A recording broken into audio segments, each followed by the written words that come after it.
Il y a quelque chose au sujet du Saint-Esprit que nous devons redécouvrir.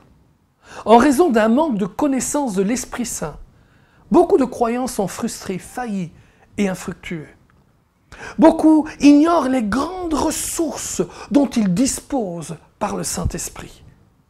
Alors, commençons cette semaine avec plusieurs méditations sur le Saint-Esprit. Pourquoi? Parce qu'il y a un potentiel étonnant pour le croyant né de nouveau à vivre surnaturellement à travers la troisième personne de la Trinité. Pour ce, ouvrez vos Bibles et lisez avec moi Jean 14, le verset 16 et le verset 26. Le verset 16 dit ceci: « Et moi, je prierai le Père, et il vous donnera un autre consolateur, afin qu'il demeure éternellement avec vous. » Le verset 26 continue: « Mais le consolateur, l'Esprit Saint, que le Père enverra en mon nom, vous enseignera toutes choses, vous rappellera tout ce que je vous ai dit. » Waouh! Well, que pouvons-nous apprendre aujourd'hui de ces Écritures? Mais tout d'abord, il y avait un consolateur original. Jésus parle d'un autre assistant, d'un autre consolateur.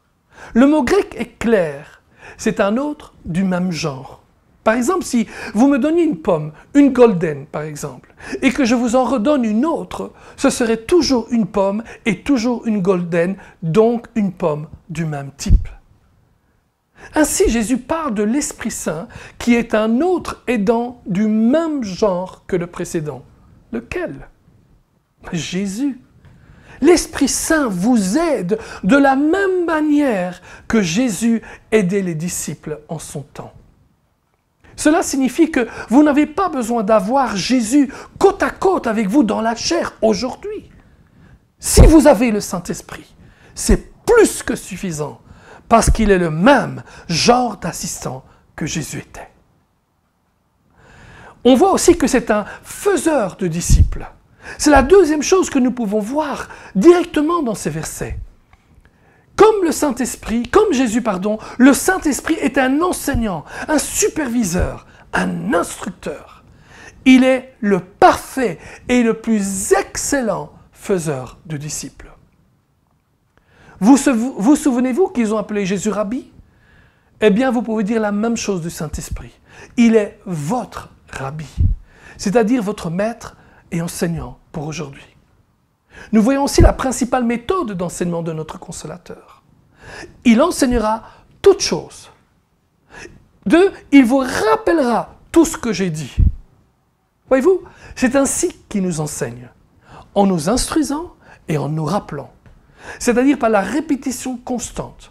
Un petit peu comme votre professeur à l'école répétait encore et encore pour que vous sachiez avec certitude ce qu'il ou elle vous enseignait. Voyez-vous, de la même manière, le Saint-Esprit vous instruit et vous répète encore et encore tout ce que vous deviez savoir.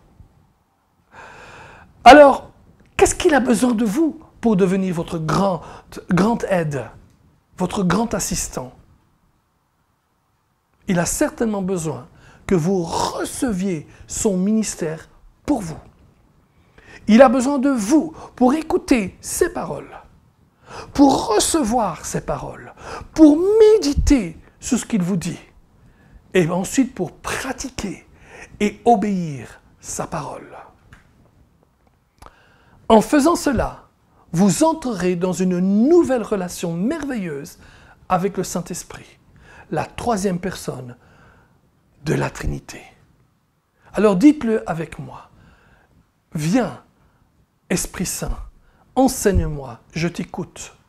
J'entends tes paroles, je reçois chacune de tes paroles, je médite sur ce que tu me dis et j'obéis à ta voix. Amen. À bientôt et je vous bénis.